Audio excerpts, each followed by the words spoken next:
పవిత్రుడవయ్యున్నటువంటి నీ కృపను బట్టి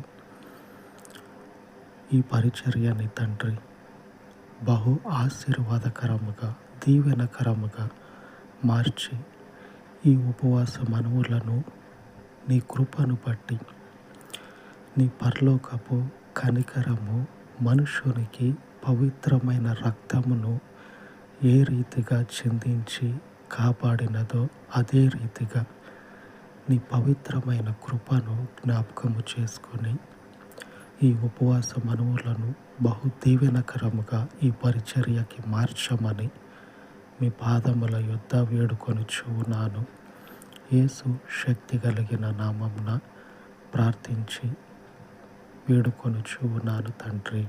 ఆమేన్, ఆమేన్. పరిశుద్ధుని కృప మనకు తోడై ఉండును గాక. ఆమేన్, ఆమేన్.